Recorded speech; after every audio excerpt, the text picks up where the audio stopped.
அரஹர நம பார்வதீபதையே அரஹர மகாதேவாம். எத்தனை எத்தனை கணபதிகள், அத்தனை அத்தனை கணபதிகளுக்கும் வந்தனங்கள். பகுதி 4. ஒவ்வொரு மாதமும்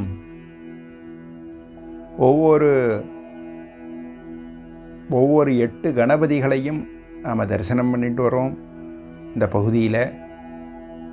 அப்படி இன்றைக்கி வரக்கூடிய முதல் விநாயகர் முக்குருணி விநாயகர்னு பேர். இந்த முக்குருணி விநாயகர்ன்றவர் மதுரையம்பதியில் எழுந்தருளியிருக்கா. ஒரு காலகட்டத்தில் மதுரையம்பதியில் தென்பாகத்தில் துவாரம் இருந்திருக்கு. அதாவது மீனாட்சி அம்மன் கோயில் போனவாளுக்கெல்லாம் தெரியும். மீனாட்சி அம்மை சன்னதி இருக்கிற ஆலயத்தில் ஒரு பகுதியில் மீனாட்சி அம்மனுடைய ஆலயம் இருக்கும், மறுபகுதியில் சுந்தரேஸ்வருடைய ஆலயம் இருக்கும். ரெண்டுத்தையும் இணைக்கக்கூடிய ஒரு இடம் தெற்கு கோபுரவாசல்லேருந்து நேராக பார்த்தோன்னா அங்கே பிள்ளையார் ஒருத்தர் தெரிவார். அந்த பிள்ளையார் வருவதற்கு முன்னாடி அந்த இடத்துல ஒரு செவி வழி செய்தியாக சொல்கிறா, அந்த இடத்துல பிள்ளையார் இருப்பார். அந்த பிள்ளையார் தான் முக்குருணி விநாயகர்னு பேர். அந்த இடத்துல ஒரு துவாரம் வாசல் இருந்ததாகவும், திருமலை விநாயகர் மன்னர் காலத்தில் அந்த தெற்கு வீதியில், அந்த தெற்க பார்த்த அந்த வீதியில், அந்த சன்னதி தெருவுக்கு நேர, தெற்கு சன்னதிக்கு நேர நிறைய விபத்துக்கள்லாம் ஏற்படுறது தான். அதனால் என்ன பண்ணுறதுன்னு திருமலை விநாயகர் கலங்கிட்டு இருக்கும் பொழுது நாயகர் என்ன பண்ணுறார்,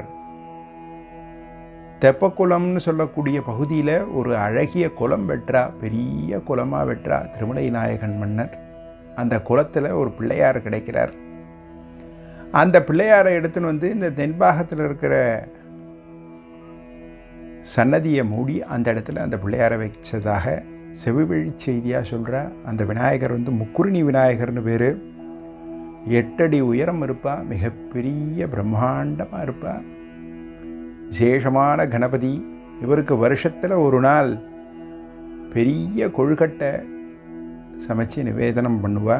ரொம்ப விசேஷமான விநாயகர் சதுர்த்தி அன்னைக்கு விசேஷமான கணபதி.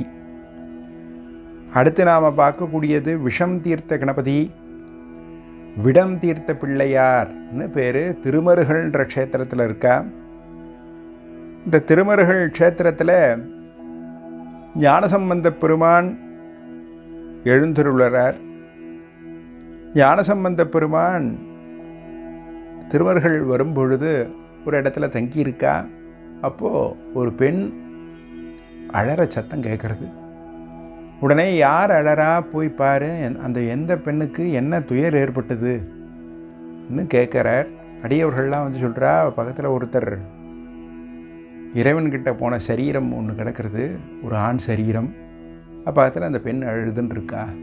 உடனே அந்த பெண்ணை போய் விசாரிக்கிறார், என்னம்மா? உடனே அந்த பெண் சொல்கிறது, நான் செட்டியாருடைய பெண், இவரும் எனக்கு முறையானவர், நாங்கள் 2 பேரும் விரும்பி கல்யாணம் பண்ணிக்கணும்னு நினச்சோம். அதனால் மதுரையம்பதியிலே இங்கே வந்து இருக்கும் பொழுது விஷம் தீண்டி அவர் சுவாமிகிட்ட போயிட்டார், என்ன பண்ணுறதுன்னு தெரியல அப்படின்னு சொல்கிறார். உடனே ஞானசம்பந்த பெருமான் திருமருகல் பெருமானை வேண்டி அந்த விஷம் தீரணும்னு பிரார்த்தனை பண்ணுறா. அப்படி பிரார்த்தனை பண்ணும் பொழுது அந்த விஷம் இறங்கி அந்த புருஷன், அந்த செட்டியார் பையன் உயிரோடு எழுந்துக்கிறான். அப்படி விஷம் தீர்த்த விநாயகர் தான் விடம் தீர்த்த பிள்ளையார்னு பேர். அம்பாள் சன்னதிக்கு, திருமருகலில் அம்பாள் சன்னதிக்கு தெற்கு திக்கில், தெற்கு வீதியில் கோடியில் இருப்பார். ரொம்ப விசேஷமானவர் இந்த விடம் தீர்த்த விநாயகர். இந்த விடம் தீர்த்த பிள்ளையார் பக்கத்தில் பார்த்தீங்கன்னா 2 பிள்ளையார் இருக்கும். இந்த திருமருகல்ன்ற க்ஷேத்திரமே விசேஷமான சிவனடியார், சிறுத்தொண்டர்னு சொல்லக்கூடியவர். அவருடைய குழந்தை சீராளன்னு பேர். அந்த சீராளன் வந்து இந்த பிள்ளையாருக்கு 2 பக்கத்துலேயும் பிள்ளையாரை வச்சு வழிபாடு பண்ணானாம். சீராளன் வழிபட்ட பிள்ளையார்னு பேர். இங்கே ஒரு விசேஷம் என்னென்னா, இந்த க்ஷேத்திரத்தில் பாம்பு கடிக்கிறது, பாம்பு தென்படுறதுன்றது இந்த க்ஷேத்திரத்தில் கிடையாது. பாம்பை பார்க்கவே முடியாது. அப்படியே பாம்பு பார்த்தாலும் அந்த பாம்பு கடிக்காது.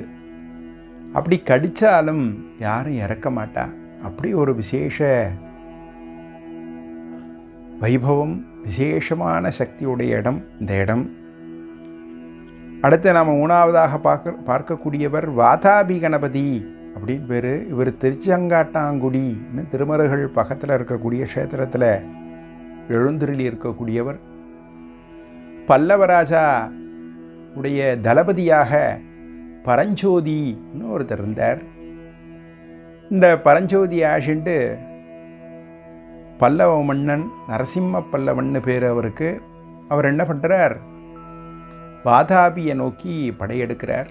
அப்படி படையெடுக்கும் பொழுது பரஞ்சோதி தான் தளபதியாக இருந்து போகிறான். அவன் இந்த வாதாபியில் இருக்கக்கூடிய சாளுக்கியர்களெல்லாம் ஒடுக்கி, சாளுக்கிய மன்னர்களெல்லாம் தும்சம் பண்ணி, குறுநில மன்னர்கள்லாம் தும்சம் பண்ணி உள்ளே போகிறான் அந்த நாட்டுக்குள்ளே. அப்படி போகும் பொழுது இந்த வாதாபி வாசலில் ஒரு கணபதி இருந்தாராம். அந்த கணபதி கிட்ட பிரார்த்தனை பண்ணுறான், இந்த வாதாபியை நான் வென்றேன், எங்கள் ஊருக்கு ஒன்று அழிச்சிட்டு போய் வச்சு பூஜை பண்ணுறேன் அப்படின்னு பிரார்த்தனை பண்ணிக்கிறான். வாதாபியும் விழருது. உடனே அந்த பிள்ளையாரை எடுத்துட்டு காஞ்சியம்பதிக்கு வரான். பல்லவன் மன்னன் இருக்கிற இடத்துல பல்லவ மன்னன் வெற்றி கொண்ட எல்லா பொருட்களையும் பார்க்குறான். யார் யாருக்கு என்ன வேணுமோ எடுத்துங்கோ அப்படின்னு சொல்கிறான். உடனே பரஞ்சோதி கேட்குறார், எனக்கு இந்த பிள்ளையாரை கொடுத்துருங்கோ. சரி, இந்த பிள்ளையாரை எடுத்துக்கோ அப்படின்றான். அந்த பிள்ளையாருக்கு வாதாபி கணபதின்னு பேர். திருச்செங்காட்டாங்குடி அவருடைய பரஞ்சோதியுடைய மாமனாருடைய ஊர்.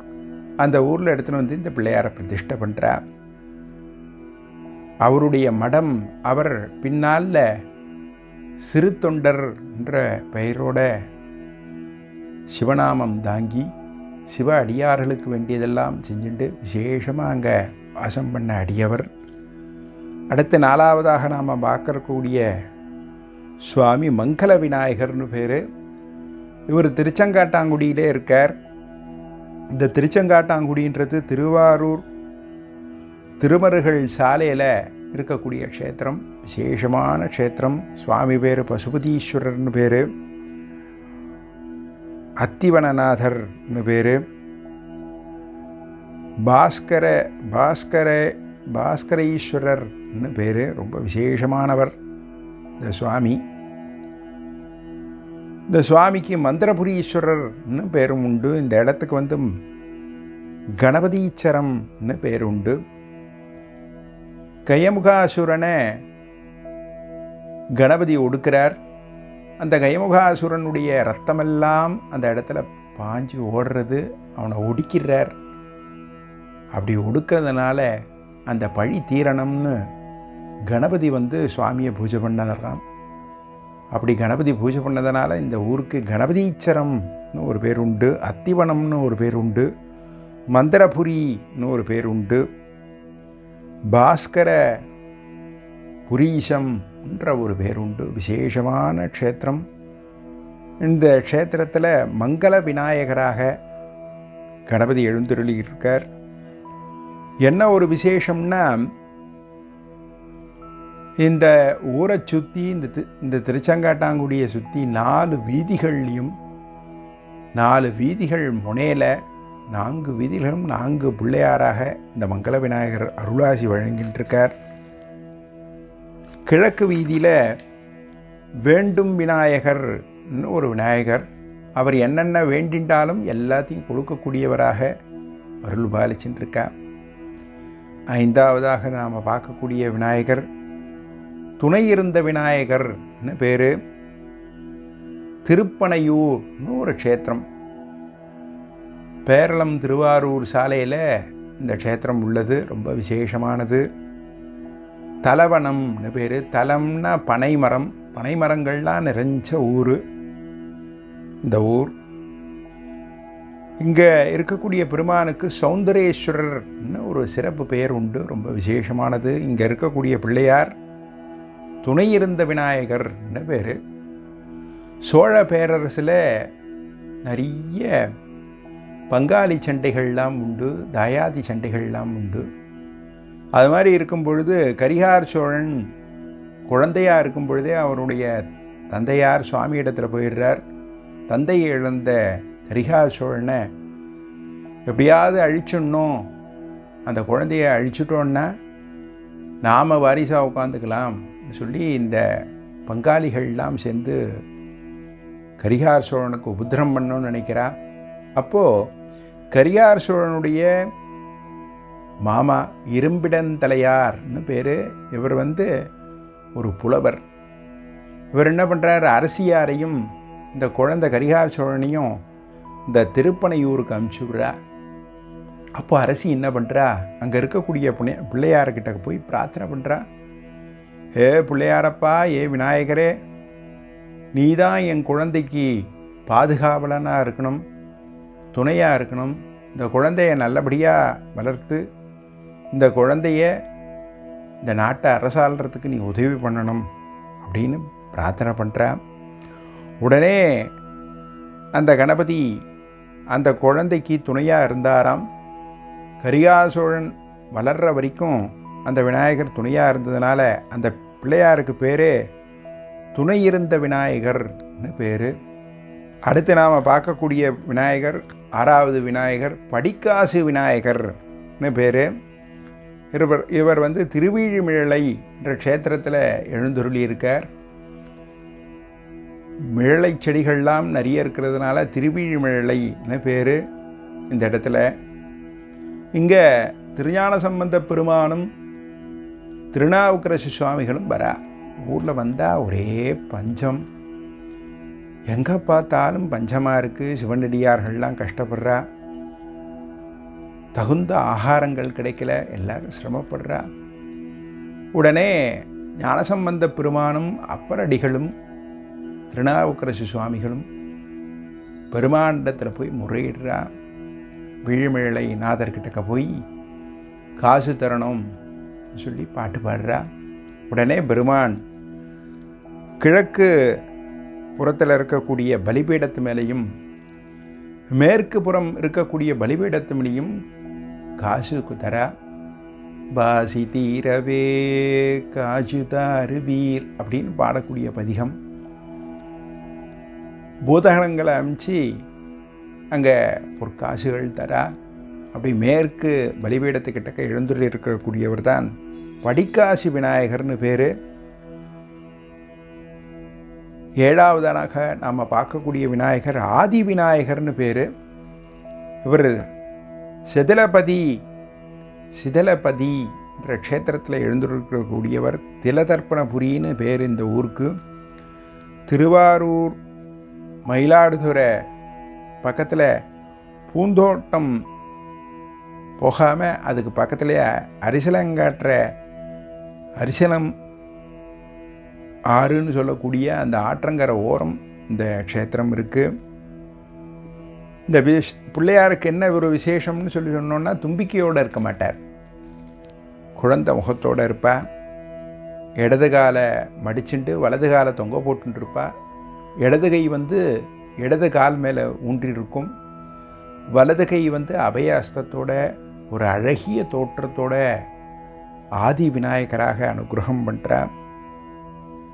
8வதாக நாம் பார்க்கக்கூடிய விநாயகர் அச்சம் தீர்த்த விநாயகர்னு பேர். இவர் அம்பர் மாகாளம்னு சொல்லக்கூடிய க்ஷேத்திரத்தில் எழுந்துருளி இருக்கக்கூடியவர். கோவில் திருமாலம் திருமாகாலம்னு சொல்லக்கூடிய க்ஷேத்திரம், அதாவது தேவார பதிகங்கள்லாம் பதிவு செய்யப்பட்ட க்ஷேத்திரம் அம்பர் மாகாளம்னு பேர். இது காரைக்கால் பக்கத்தில் இருக்குது. இந்த க்ஷேத்திரத்தில் சோமாசி மாரநாயனார்னு ஒரு நாயன்மார் எழுந்துருளி இருந்தார். அவர் சோமயாகங்கள்லாம் நிறைய பண்ணுவார். திருவாரூரில் எழுந்துருளி இருக்கக்கூடிய தியாகேச பெருமான் தன்னுடைய யாகத்துக்கு வரணும், யாகத்துக்கு அவிர்வாகம் வாங்கிக்கணும்னு இவருக்கு ரொம்ப நாள் ஆசை. அந்த ஆசையினால் சுந்தரமூர்த்தி சுவாமிகள் இடத்துல சிநேகம் கொண்டு, அவரோட நட்பு கொண்டு சுந்தரமூர்த்தி சுவாமிகள் இடத்துல பிரார்த்தனை பண்ணி திருவாரூர் தியாகேச பெருமான இந்த யாகத்துக்கு எழுந்துருளச் செய்ய பிரார்த்தனை பண்ணுறார். சுந்தரரும் தியாகேச பெருமான இடத்துல போய் பிரார்த்தனை பண்ணி, அப்பா அவர் யாகம் பண்ணுறாராம், சோமயாகம், அந்த சோமயாகத்தில் கலந்துட்டு நீங்கள் அபிசு வாங்கிக்கணும் அப்படின்னு விஞ்ஞாபனம் பண்ணுறா. உடனே பெருமானும் அதற்கு சம்மதித்து இந்த சோமயாகத்துக்கு வர, நான் எப்படி வந்தாலும் அவன் அவிர்வாகம் கொடுப்பானான்னு கேட்குறா சுந்தரர்கிட்டக்க. நீங்கள் போங்க, அவன் அவிர்வாகம் கொடுப்பான் அப்படின்னு சொல்லி இவர் அனுப்புகிறார். அப்போ சுவாமி என்ன பண்ணுறான், ஒரு வெட்டியானுடைய ரூபத்தை தாங்கி தலையில் முண்டாசெல்லாம் கட்டிண்டு பெரிய பறையை எடுத்துண்டு அந்த பறையை ஒலிக்க 4 வேதங்களும் நாய்களாக, உமாதேவியார் அவனுடைய பத்தினியாக கல் குடத்தை கையில் ஏந்திண்டு ஒரு வேட்டச்சியாக அவர் கூட போகிற மாதிரியும் போகிறா. கூட முருகனையும் கணபதியும் குழந்தையாக்கிண்டு சிறுவர்களாக ஆக்கிண்டு அந்த 2 குழந்தைகளையும் ஆசிண்டு 4 வேதங்கள் நாய்களாக தொடர பெருமான் பறையை அடிச்சுட்டே இந்த சோமாசி மாறனார் பண்ணக்கூடிய யாகத்துக்கு பிரவேசம் பண்ணுறான். அப்படி பிரவேசம் பண்ணும் பொழுது யாகசாலையில் இருக்கிறவாள்லாம், ஆஹா அபசாரம் நடந்துடுத்தே யாக வேள்வியில், மற்றவா வந்துட்டாலே உள்ள அப்படின்னு சொல்லி தலைதறிக்க ஓடுறா. அப்போ சோமாசி மாறனார் என்ன பண்ணுறதுன்னு தெரியல, எழுந்து நிற்கிறா. அவள் துணைவியாரும் எழுந்து நிற்கிறா. அப்பொழுது பிள்ளையார் என்ன பண்ணுறார், அங்கே இருக்கக்கூடிய பிள்ளையார் குறிப்பால் சொல்கிறார், அப்பா வரது எங்கள் அப்பா தான் அது மாதிரி வரா அப்படின்னு சொல்கிறார். அதனாலே அந்த பிள்ளையாருக்கு பேர் அச்சம் தீர்த்த விநாயகர்னு பேர். உடனே சோமாசி மாறனாயனார் பெருமானை வணங்கி வழிபாடு பண்ணி தாயாரையும் அந்த இடத்துல எழுந்துருளச் செய்து அவிர்வாகம் கொடுக்குறார். அந்த பிள்ளையாருக்கு பேர் அச்சம் தீர்த்த விநாயகர்னு பேர். தென்னாடுடைய சிவனே போற்றி, எந்நாட்டவர்க்கும் இறைவா போற்றி.